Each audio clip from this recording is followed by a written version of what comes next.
Hello everyone, Assalamu Walaikum. How are you all? I hope you are well. Welcome back to my channel in this new video. Today's video, how to create text box in Microsoft Excel. So get ready started. At first, open your Excel document file. Firstly, then you show the Excel document, and then create for text box. Now going to the insert menu option. Now click for the text box option. Now create a text box.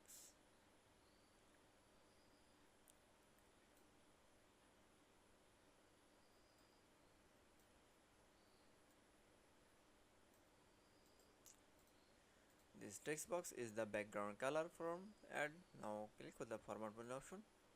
Now click for the shape fill option. Then insert color.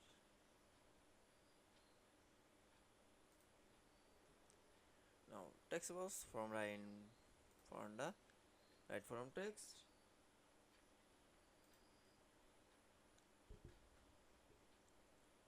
It's okay.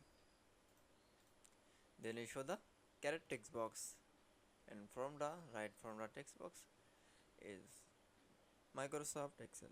I hope you enjoyed the video. Please like, comment, share and subscribe my channel. Thanks for watching.